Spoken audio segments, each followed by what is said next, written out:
Following is an AZPM original production.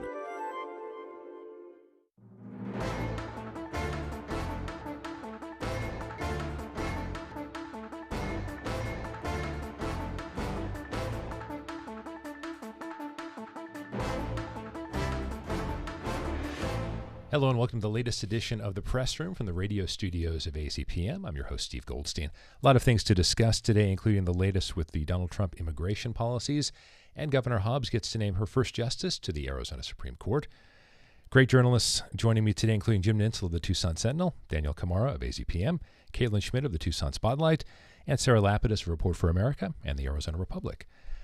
So, Danyelle, as I mentioned, a lot to discuss about the Trump administration immigration policies. Let's start off with TUSD Superintendent Trujillo responding to the Trump administration orders as it relates to schools, as it relates to how the situations kids may be put into. What did you take out of what the superintendent had to say? What's the most important part there? Yeah, so basically, just to catch anybody up, the president issued an executive order that would allow immigration enforcement to happen in sensitive places. So schools, hospitals. Places of worship, yeah. Yeah, and basically, prior to this, those were spaces where immigration enforcement wouldn't happen. So, Gabriel Trujillo with TUSD said that there definitely is a concern among some of his families. And basically, he is talking to the community to try and reassure people that their policy hasn't changed. So in other words, they will not be allowing law enforcement of any kind to come into schools to detain students unless they have a judicial warrant. So they did a training to teach their principals, to teach some of their staff sort of what to look for, just to make sure that people understand what a judicial warrant looks like. That said, he said that there may be instances where law enforcement do have the proper documentation. And in cases like that, he would like it for the law enforcement to wait in an office or a separate area so as to not have an arrest happen in an actual schoolroom, which he said could be traumatizing for the children. That said, he also said that local immigration enforcement has said that, and when I say local, I just mean in this region, has said that schools are not a focus yet. And that was something that Gabriel Trujillo stressed in this press conference. Yet, we don't really know what the future holds. But for right now, they've said that they are not focusing on schools. And Caitlyn, it's one of those things that Danyelle talked about, saying that, yes, schools are not typically these places. And also the superintendent is saying, basically is asking law enforcement, if they end up on campus, to go and be quiet. But they don't have to do these things, right? They can carry it out however they want, depending on the individual law enforcement officer. So these things could end up being very, very stressful for kids, for teachers, for everybody. Absolutely. And we've seen what happens when law enforcement officers have discretion with all sorts of things, drug diversion policies. We could see this happen. I think it depends on that particular law enforcement officer on that particular day, and perhaps who his supervisor is. We hope that it doesn't come to that, certainly. Yeah, Jim, in a big way, this really seems like, I'm not going to say solution in search of a problem, because we know immigration policy in the country is, no one thinks it's great, regardless of what side you're on. But what about the fact that schools are no longer going to be a safe place? How much can that complicate everything for anyone involved with trying to focus on the number one part of schools, which is teaching kids and helping them feel comfortable going out in the world? Well, I think, we've had a reason that Democratic and Republican administrations have not pursued immigration enforcement in schools or hospitals or places of worship, because especially with schools, you want kids to be having an education. You don't want them staying home. It benefits all of us if kids get an education and they're not causing trouble on the streets. I think this shift will, we'll see exactly whether they move forward with this. Right now, I think the immigration enforcement is mostly focused on kind of low-hanging fruit, people who have warrants out there that they can pursue. But if you look, ABC News had a real interesting survey of surveys, and they broke it down. And there, if you ask people, do you want to deport everyone in the country illegally? There's a slight majority, depending on the survey, that is in favor of that. But if you start breaking it down and saying, do you want them to go into churches? Do you want them to go into schools? Do you want them to go into hospital? Support drops very, very low. I mean, there's 55 to 80% of the people opposed to those kinds of enforcement. So there's also, a public relations component to all of this. And if they start going into schools, if they start going into hospitals, and those stories start getting told, you may not see the kind of enthusiasm for this that the question sometimes suggests. Well, Caitlyn, that begs the question. We talk about politics a lot on this show, but voters were focused on certain things, and as Jim said, if you get really down to brass tacks, do they really want these things? It would be interesting to talk to people who voted for President Trump who did want certain immigration enforcement, like let's get the people who have actually committed crimes in the country.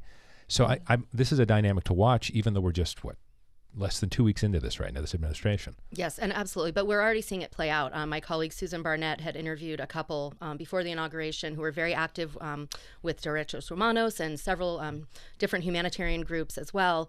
And when she talked to them just a few days ago, one hasn't left her house since January 20th. The other one who is leaving her house, she's not going to the same places that they used to. They used to do all their grocery shopping at El Super. She's not going to El Super anymore because that doesn't feel like a safe place. And these women have both lived here since they were 2 and 3 years old. They work as caregivers. I mean, they've been really helpful members of our community. So these impacts are being felt already, unfortunately. And I think telling those kinds of stories maybe is our best hope of reaching people that just wanted everybody out, period, no exception. Yeah, and Danyelle, this might be the type of story you're going to have to be telling a lot of as well.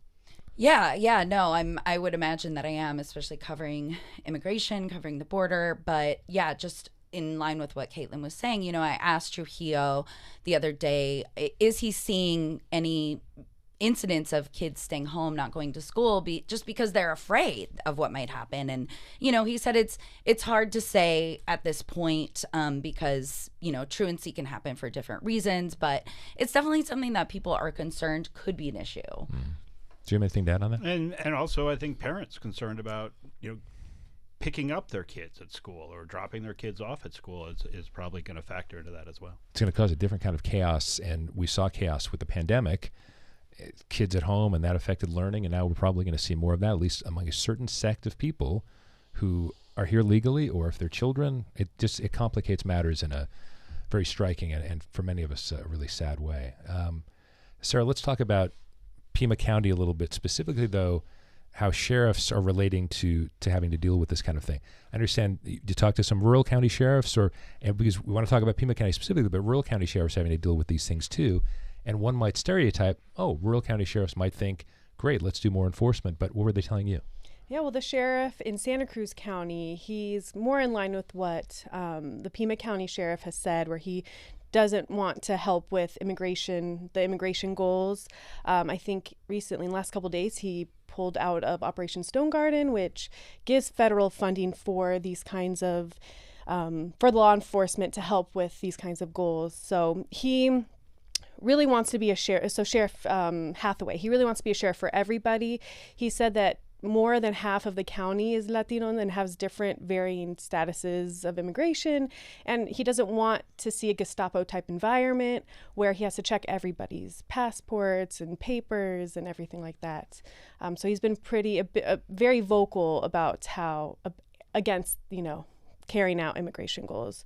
Unlike the Cochise County Sheriff, which recently set up a border operations center, they work very closely with Border Patrol. And the Cochise County Sheriff, Mark Daniels, he said that he sees himself as a door to help close the flow.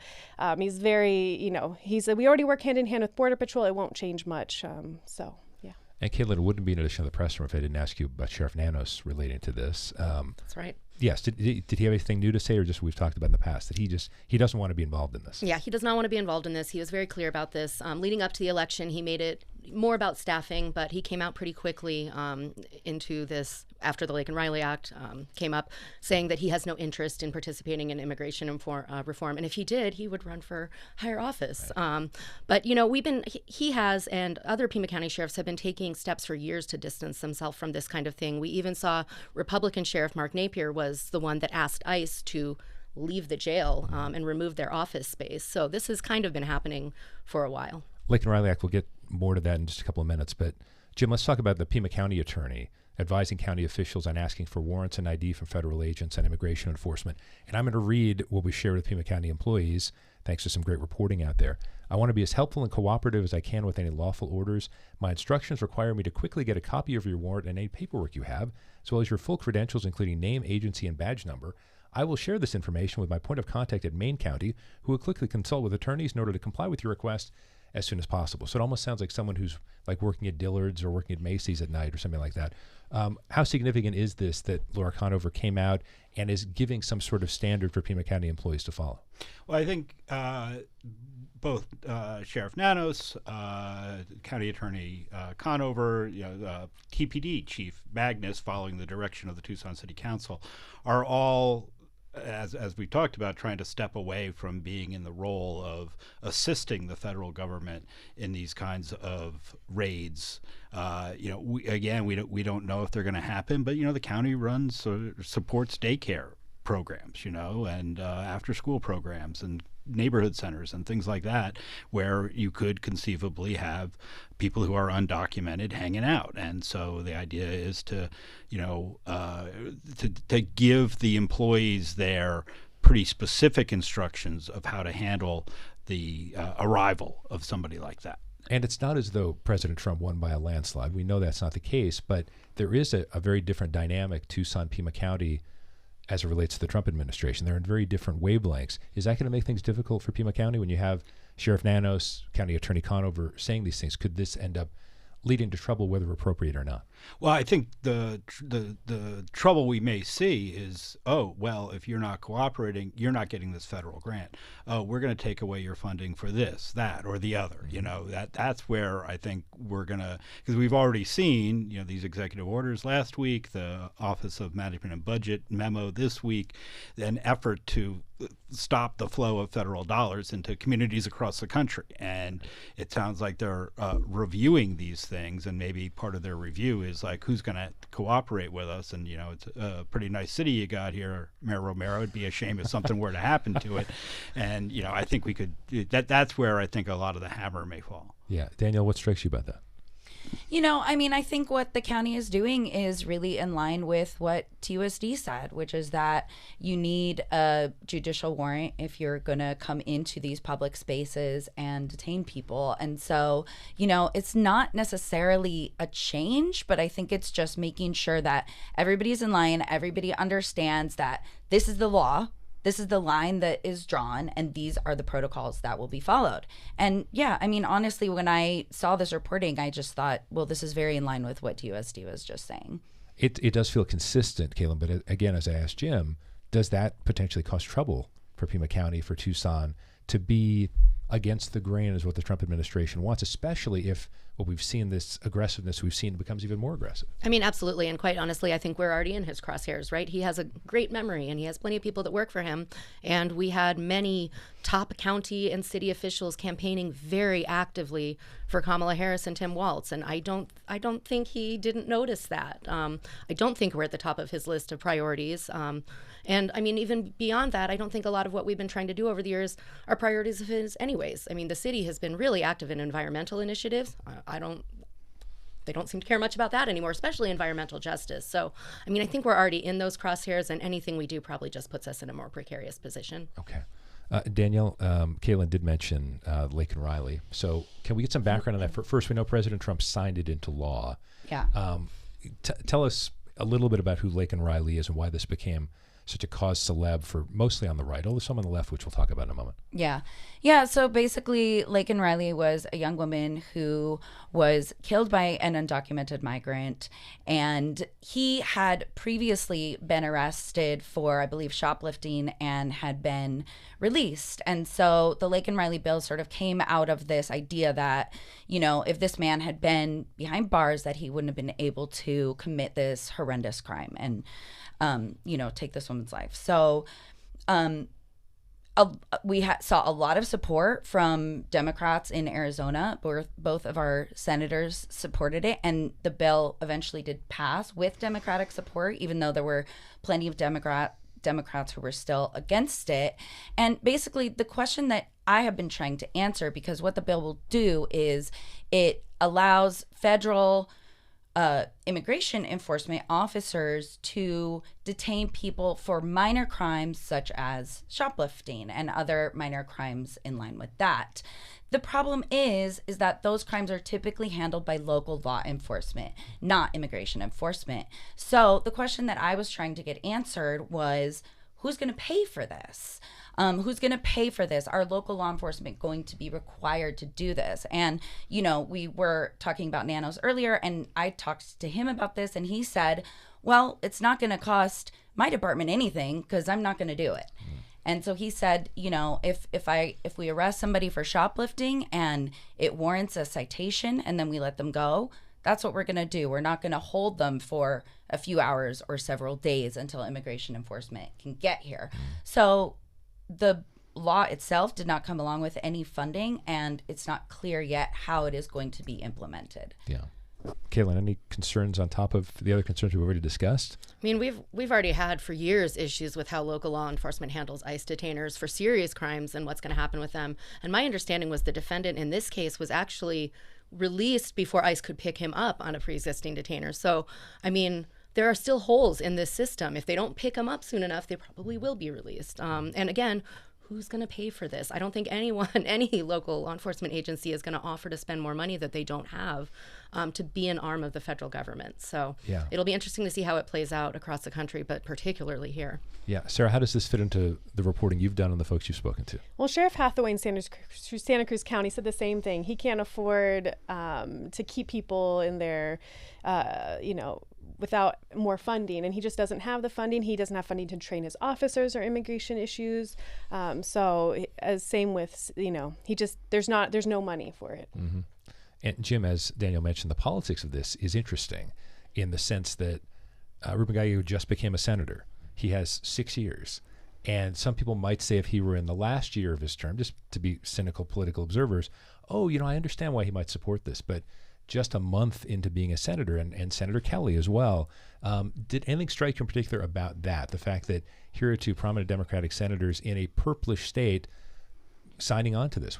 Were they trying to send a message to say, yes, we are progressive in certain ways, but in other ways we realize that what we've been told by people around the state, they want immigration enforcement?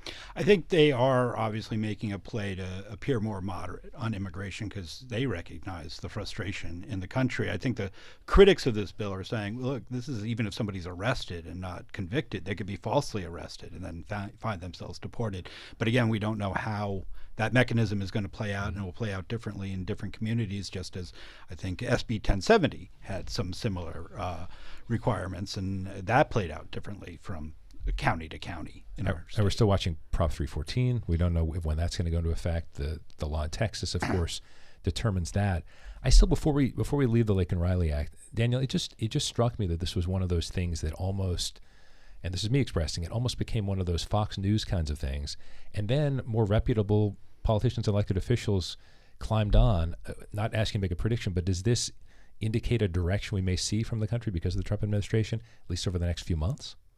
This passion for this sort of enforcement? Yeah, I mean, I think that we've already seen that. I think that had a lot to do with, why Trump won the popular majority, and also, like we were talking about, Prop 314, which is a state bill that would allow local law enforcement to arrest people for immigration-related reasons. As we said, it's on hold, but that passed in every county in the state, including Pima County. So, I think that it is indicative of the way that the country is going, at least the way the country is right now. And, bringing it back to the beginning of the conversation, we will see if there is continued support for sort of these much stricter immigration enforcement than what we've seen in the past, if and when people start going into schools, into churches, into hospitals, and arresting people for immigration-related reasons. Yeah, and I think it's worth mentioning that the number of people crossing the border has dropped precipitously in the last 6 months. I mean, there's not the kind of flow of asylum seekers that we saw during much of the Biden administration. They kind of shut that pipeline down. Even with predictions that November and December were going to be crazy because people wanted to get in the last couple months of the Biden administration.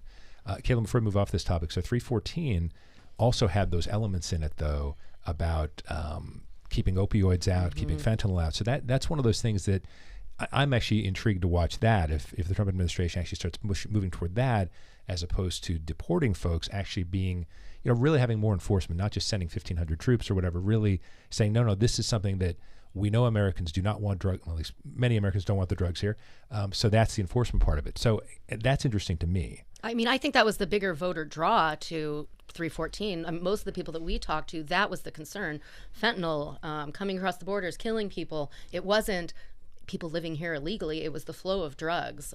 So, I think if that's where the policy ends up playing out, great. But it doesn't look like that's going to be the focus already, given what we're seeing come down on other levels. So, especially if you're pulling DEA agents away from DEA enforcement and putting them on the job of rounding up people who are working as dishwashers and have some kind of minor crime in their background. But it's also worth mentioning that most of the fentanyl entering the country, according to law enforcement sources, is being driven across the border at ports of entry. Just want to spend a couple of minutes on this next one because it was big news in the world of politics. Governor Hobbs got to name her first judge to the Supreme Court. It'll be Justice Maria Elena Cruz. Caitlyn, anything stand out about her for you? I mean, she's the first Hispanic, first African-American judge on the Arizona Supreme Court. Governor Hobbs made sure in her statement to say that she believes she'll be an excellent supporter of the Arizona Promise. So, we can see why she was a fan, but... In the past, Jim, this might have been one of those things that could have an impact, and yet when Governor Ducey was in the governor's office, we saw an expansion of the court. So we're going to end up with 6 folks who at least lean right and one person who's a Democrat. So I suppose politically it's not that significant, but is there anything that potentially Governor Hobbs could play with this, even in the re-election, to say, hey, listen, I've appointed someone who's unique, who really represents Arizona? I for folks on the left, that's probably a selling point. For folks on the right, they're probably going to say, "Oh, this is a DEI hire." It's almost inevitable at this point because of the tribalist nature of politics. But I think you're right that the court will still lean fairly conservative. Yeah, it's not quite like the U.S. Supreme Court. We don't really have factions because we basically have 6 Republicans and now 1 Democrat. Sarah, I'm putting you in the spotlight now because I think all of us at this table have had a chance to interview Mayor Romero, but you did a huge profile in the Arizona Republic, AZ Central. I'm not going to leave an open-ended question to you, but you really got in-depth in a lot of things there. What did you think of her as someone just to sit down with for half an hour? Did you feel like she was acting as a politician? Did you feel like she was engaged with you? What really stood out to you about the conversation? She was very personable, and she told some really hard stories for her. At one point, she even teared up because there was a story that she hated talking about, but she wanted people to get to know her, and talking about her life working in the fields with her parents in Yuma and in California really brought out that human side of our mayor. I think what's interesting too is that obviously the Republic is a statewide paper, and yet a lot of folks who read it are in Maricopa County or in Phoenix may not know her as well as people in southern Arizona. Was that part of the reporting you were trying to do with the story, to really, for people who may not know anything about Mayor Romero, hear all of it is? Definitely. And it was to kind of introduce her to the state in a way, because she's been in a lot of national news. She spoke a lot she spoke at the DNC. Biden chose her for an inauguration to travel to Mexico, and her name was in the running or on the list to replace Mark Kelly if he had been chosen to be VP to Kamala Harris. So it was a way to kind of learn about her before maybe she shifts to other things. Did it feel like she is someone who has really been influenced by where she was raised, how she was raised? Does she carry that with her as a politician? That's what everyone told me. They say that informs her policy and her lens through which she views everything. It's her community. I mean, that's why she's been so successful, is how good she is at getting all these different groups together to fight behind important issues. Yeah, and Caitlyn, she's facing a big issue with Prop 414 coming up, which is seeing some opposition there. Does she have a lot of political capital to use on that? I mean, how popular is she? Obviously, she's been reelected, but... I mean, I think she's pretty popular. She, and I feel like I got to know a different side of her during the campaign season as well. I mean, she was at all of the events, but during one of these smaller smaller pop-ups at a library on the south side. She told a really personal story about her father and got choked up. And I think it was that smaller, more intimate crowd that felt like home to her, that felt friendly, that gave her that confidence to tell that story. But I've never seen her crack like that before. She's always very, very poised. So I think this administration, these policies, what we're seeing happen in this country are really striking a nerve with her. And, you know, I don't think she will be our mayor for much longer, but who knows? Danyelle, how much do you think she really represents what Tucson stands for? I mean, I think that she really represents a large and important faction of Tucson. I know that, you know, a lot of people have been saying that and this was also in Sarah's article, that they find her to be not accessible enough. Some people are angry about that. You know, I agree with everything people are saying, that basically that she's a very genuine politician. She does seem to really sort of speak from the heart. But, you know, I remember when I would cover topics years ago when she was on the city council and she would take my calls. And, you know, from what I've heard, I haven't been calling her lately, but from what I've heard, she doesn't take people's calls as easily. So I think that is one criticism, and maybe there is a faction that feels like she's not listening to them. Okay. Yeah. And Sarah, your profile is azcentral.com. So if people around the state want to see that Sarah Lapidus profile of Regina Romero. I want to thank our panelists for being here, including Sarah Lapidus, Report for America and the Arizona Republic, Jim Nintzel of the Tucson Sentinel, Caitlyn Schmidt of the Tucson Spotlight, and Danyelle Khmara of AZPM. Thank you all for being here. And thank you all for watching and listening to The Press Room. We'll be back next week. I'm Steve Goldstein.